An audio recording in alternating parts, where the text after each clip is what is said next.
வணக்கம் மிதுன ராசி அன்பர்களே, உங்கள் ராசியிலே இருக்கக்கூடிய குரு உங்கள் மனசில் நிறைய கவலைகளை ஏற்படுத்தி எந்த விதமான வேலைகளும் செய்ய விடாமல் வருடக்கோளாய் அமர்ந்து கொண்டு உங்களை பாடாப்படுத்திட்டு இருக்கிறாரு. அதனால் இந்த ஆகஸ்ட் மாதம் ஃபுல்லாகவே ஃபீல் சீக்குன்னு சொல்லுவோம். அப்படி மனது ஃபுல்லாக என்னால் எதையும் செய்ய முடியாமல் போச்சுங்களே, அவங்கெல்லாம் அப்படி பண்ணுறாங்களே அப்படின்னு கம்பேரிட்டிவ் அனாலிசிஸ்லேயே இந்த மாதம் போயிடுச்சு.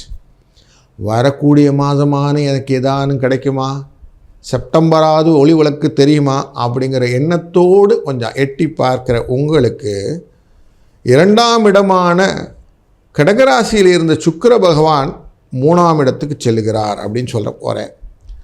அவர் சிம்ம ராசிக்குள்ளே போகிறார்.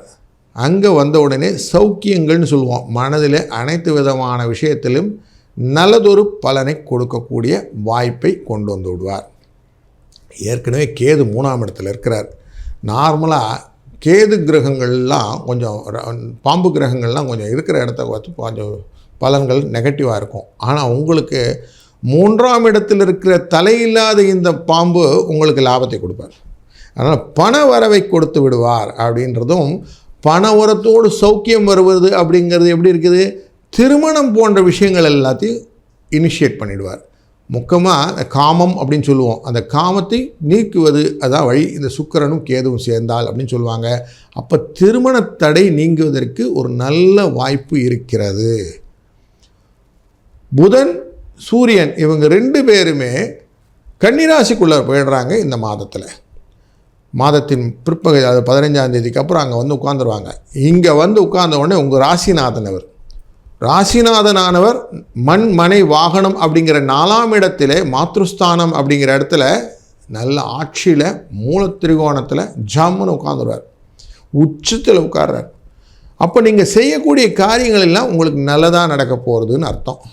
3ஆம் இடம்ங்கிறது நார்மலாக அந்த டாக்குமெண்டேஷன். அங்கே சுக்கிரன் வந்ததுனால நெளிவு சூழலாம் பார்த்து கரெக்டாக டாக்குமெண்ட்லாம் கரெக்ட் பண்ணி வச்சுக்கிட்டிங்கன்னா இந்த பூமி லாபத்துக்கான வாய்ப்புகள் உண்டு. வாகனங்களை புதிதாக வாங்குவதற்கான யோகங்களும் உண்டு அப்படிங்க தெரியுது. டிராக்டர்லாம் கூட வாங்குவாங்க விவசாயிகள் அப்படிங்கிறது காட்டுறது. அதனால் புதிய யுக்திகள் வியாபாரத்தின் ரிலேட்டடாகவும் விவசாயத்தின் ரிலேட்டடாகவும் இருக்கக்கூடிய வாகனங்கள் வாங்குவதற்கான வாய்ப்பு உண்டு. மாத்ருஸ்தானம் அப்படின்னு சொன்னோம் இல்லையா, அம்மாவுடைய உடல்நிலையிலும் அம்மா வழியில் ஆசீர்வாதங்களும் நிறைய இருக்கும் அப்படின்னு தெரியுது. அதுவுமே ஒரு ப்ளஸ் பாயிண்ட்டாக இங்கே பார்க்க முடிகிறது. ஆனாலும் இந்த 4ஆம் இடத்துல சூரியன் உட்கார்ந்தாக்க எப்பவுமே சண்டை வரும்.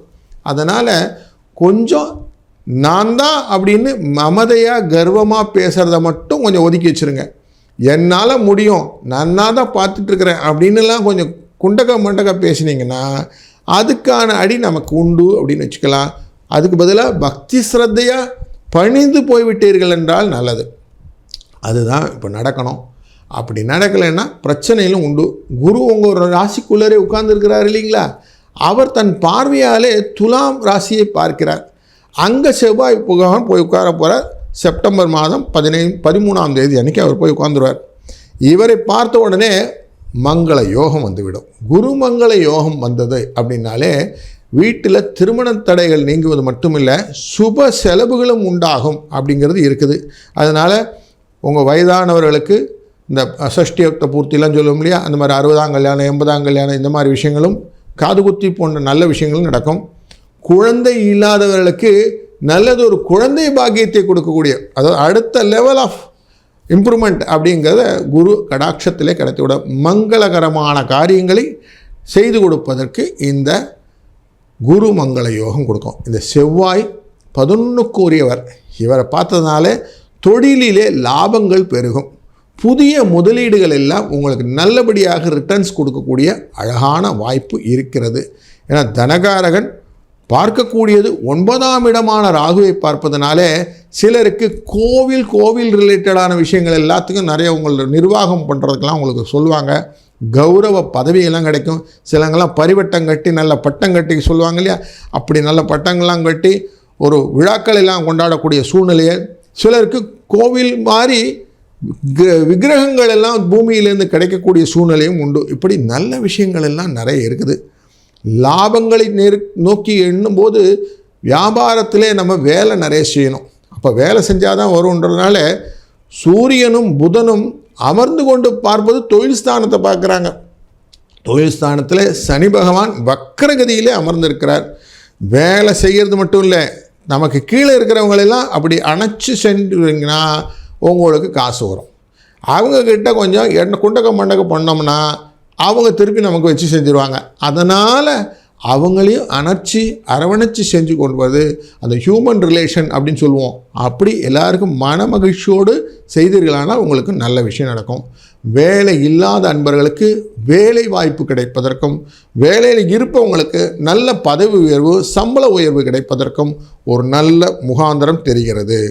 பிரயாணங்களில் கொஞ்சம் எச்சரிக்கையாக இருப்பது, அடிஷ்னலாக கவனத்தோடு இருக்கணும். வேலையில் கூட உங்கள் வேலையை கரெக்டாக செஞ்சுருங்க. அடுத்த வேலையை செய்கிறேன்னு எடுத்துக்கிடாதீங்க. உங்கள் வேலையையும் ஒரு வேலையை ஒழுங்காக செஞ்சுட்டு அடுத்த வேலைக்கு போங்க. மிக்சட் ஆஃப் ஒர்க்ஸ் போட்டிங்கன்னா மெஸ்ஸப் ஆயிரும் அப்படிங்கிறதான் ஃபேக்ட்டு. அதனால் இன்வெர்டர் கமால் நம்ம வச்சுக்கணும், பணம் வரும், தைரியத்தோடு இருக்கணும், விரோதம் இல்லாமல் இருக்கணும். அன்பும் அறனும் உடைத்தாங்கின் இல்வாழ்க்கை பண்பும் பயனும் அது அப்படின்னு திருவள்ளுவர் சொன்னதை அடிக்கடி சொல்லி வச்சுக்கணும். அப்படி வச்சுக்கிட்டிங்கன்னா நல்லது. இந்த மாதம் முழுதும் சிவனேன்னு இருப்பதுன்னு சொல்லுவோம். சிவபெருமானை வணங்க வணங்க உங்கள் வாழ்க்கையிலே மேலும் வளமும் நலமும் கிடைக்கும். நல்லது நடக்கும், நல்லதே நடக்கட்டும். வாழ்க வளத்துடன். நண்பர்களே, இதுவரை நாம் பார்த்தது ராசிகளின் அடிப்படையிலே பலன்கள். ஒவ்வொருத்தர் ராசியிலையும் விதி மதி கதின்னு 3 விஷயம் இருக்குது.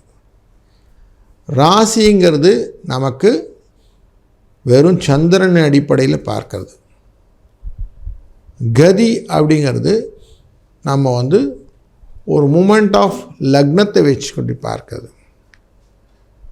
விதி அப்படிங்கிறது லக்னம்னு போட்டிருப்பாங்க. கதிங்கிறது சூரியன், மதிங்கிறது சந்திரன்.